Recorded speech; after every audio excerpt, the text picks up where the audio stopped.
Welcome back to Be Fluent in Russian podcast. Today, let's talk about our upbringing. Let's learn a few words of how to talk about how you were raised, what you did, and things like that. I have 10 words for you today that are very interesting. I don't think I've ever mentioned them anywhere on the podcast, in the videos, in our camps, in our programs. I think these words are truly unique.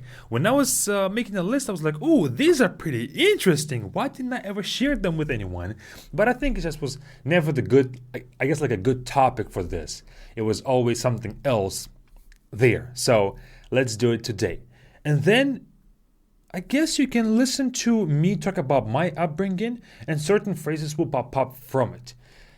I'm not going to give like 50 phrases to talk about our childhood. I think this is a good starting point for all of you. Maybe after you listen to me talk about this, you can make a short story about your own childhood and your own upbringing. So you can, talk about it yourself as well and learn some words about it as well. So 10 words that I have for you guys today. First is детство. Детство means childhood. It comes from a word дети. Дети means kids. So детство is childhood. Детство. I can say у меня было хорошее детство. I had a good childhood. Хорошее детство, good childhood. Then we have another one. Воспитание. Воспитание is upbringing, but it's how you were raised. How did your parents or your guardians raise you? Воспитание. I can say у меня хорошее воспитание. I have a good upbringing. Or I have a good... Воспитание is like manners. It's how you were raised or brought up, but it's talking about your current self. So it's like your manners or how you were taught. Maybe there is a term for that in English that I don't know of, but in Russian, воспитание can be referring to how you were raised, meaning how your guardians, your parents, or whoever taught you how to be a person, I guess. That can be one meaning of воспитание, but also воспитание is used to describe your manners. How, I guess because everything comes from your childhood. If you were raised properly, then your current manners are going to be up to par. And so, воспитание has two meanings. Maybe in English there's a term for that as well, but yeah, воспитание means upbringing or your manners currently. Then we have 5 adjectives to describe a person. And this is typically used to describe either a parent or a child. So first is строгий. Строгий means strict. Строгий. I can say about my family, мои родители строгие. I had strict parents. They were not, I guess, like too old school or too strict, but they were strict when it comes to rules. If there were rules, there was never a thing about bending them. So строгий means strict or firm, I guess. Строгий doesn't need to be like a negative thing. Строгий, strict can be something that's positive. When a parent expects a lot out of his kids or their kids, they're going to be very strict with them. Okay, so строгий is that. Ответственный. Ответственный means responsible. Ответственный. The stem of it is ответ, response or answer. So ответственный is responsible. A person who is really responsible for their actions, I guess, who you can rely on. Ответственный. Then we have воспитанный. Воспитанный means well-mannered.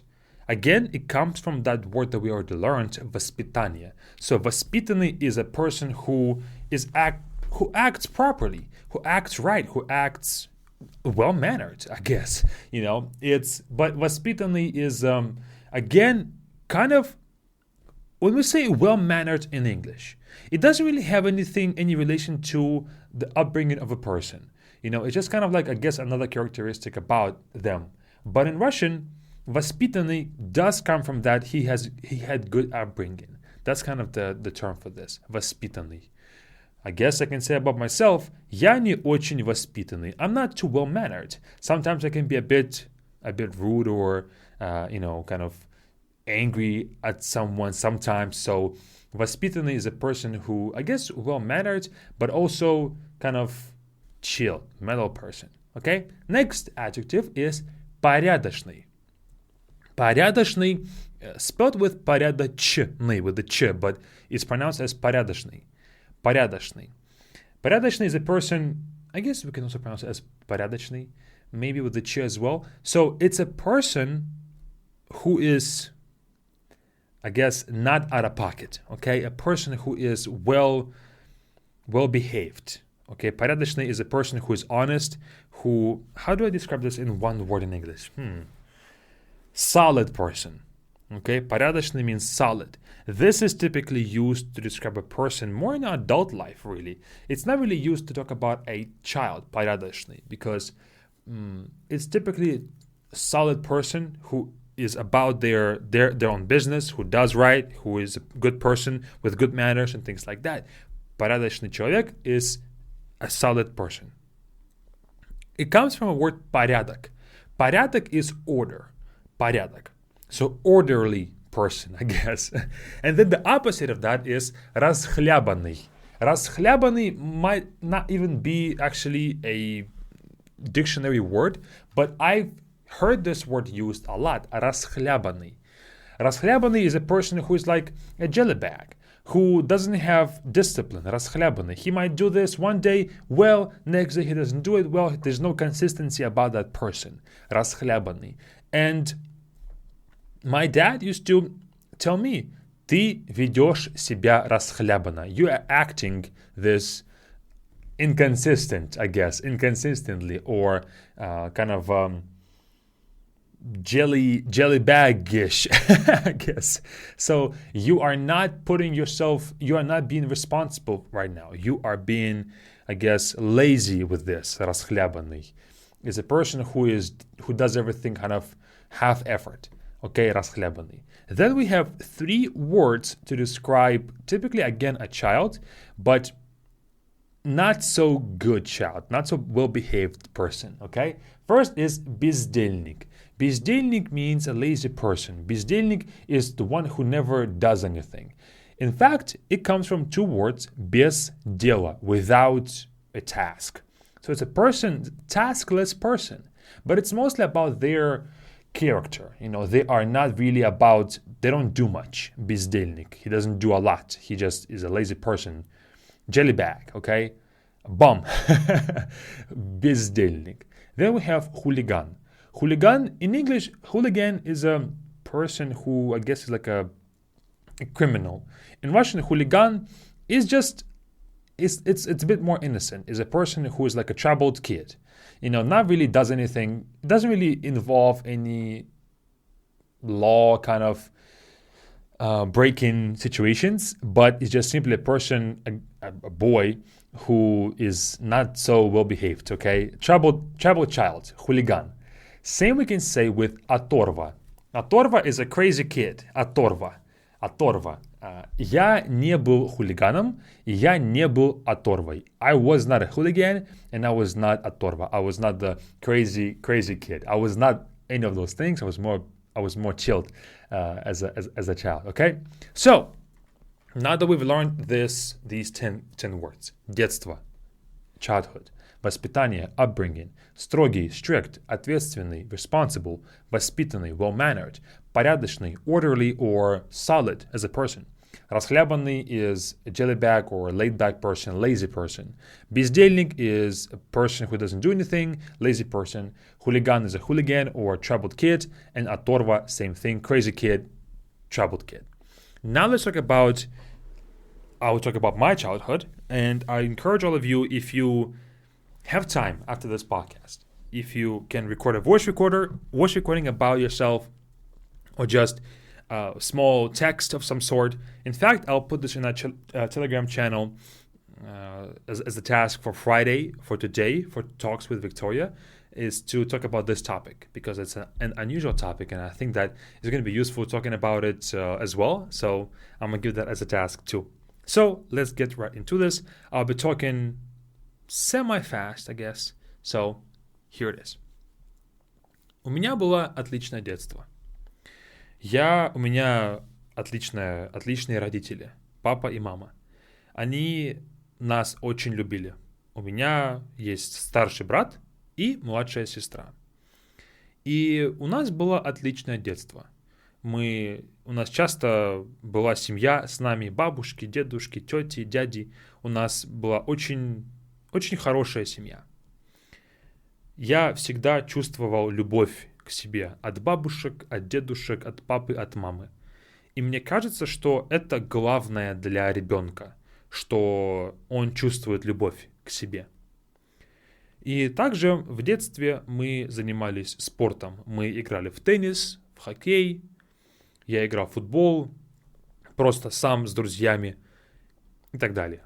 Мы часто играли в разные игры, занимались спортом, и поэтому у нас было мало времени, чтобы заниматься чем-то плохим.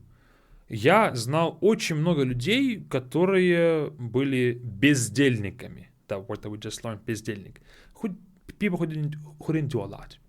Это были не мои друзья, но каждый раз, когда я их видел, они просто гуляли, ничего не делали. Даже когда им было очень мало лет, они курили сигареты, они пили пиво и так далее.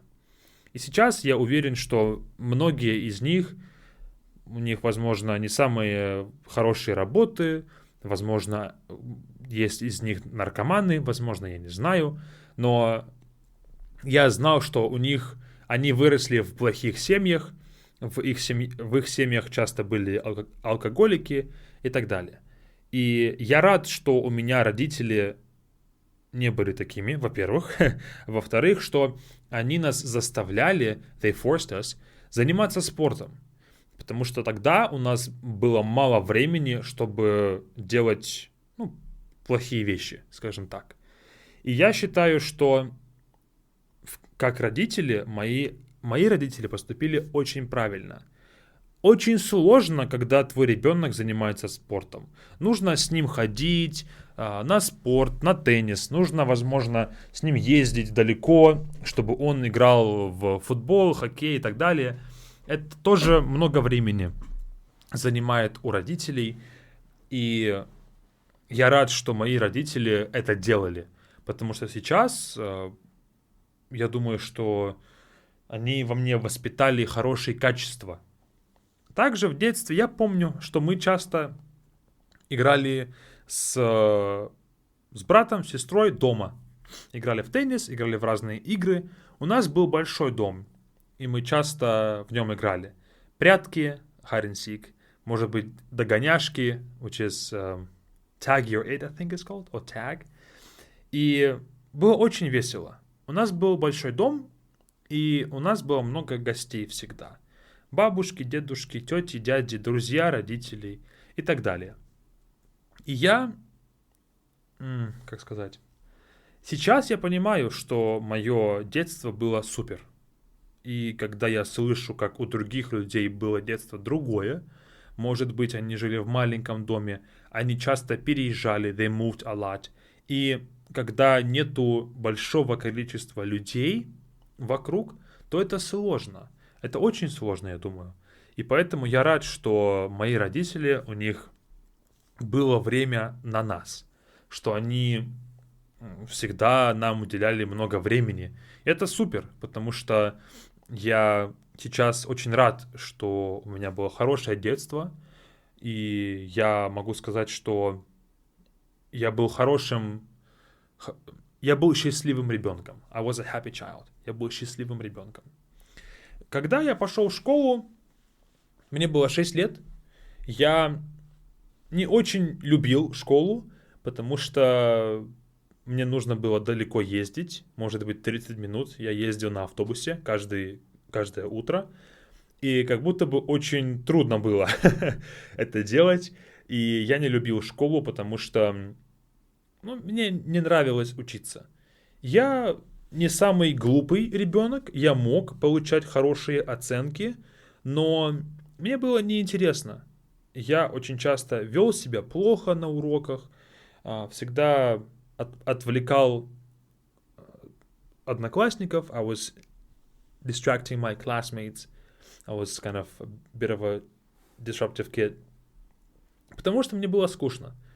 И в школу я ходил каждый день, конечно, потому что Я мог там общаться со своими одноклассниками. Сейчас мои лучшие друзья — это мои бывшие одноклассники. И было весело, но не на уроках. Я не любил делать домашнюю работу, я не любил учиться, я любил социальный аспект школы.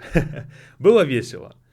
И наш класс был всегда самым плохим классом. Мы всегда много шумели, всегда у нас было плохое поведение в классе, всегда нас учителя не любили, потому что у нас был очень плохой класс. У нас были очень непослушные мальчики. We had disorderly boys. Непослушные, those who don't listen. So we didn't really listen to the teachers too much. И поэтому нас не любили, но нам было весело, нам было интересно, и было весело, да. Ну, что еще можно рассказать? Сейчас я понимаю, что, конечно, в школе я бы сейчас хотел вернуться на 1 неделю в школу, в 9 класс, 9th grade, потому что тогда было очень весело.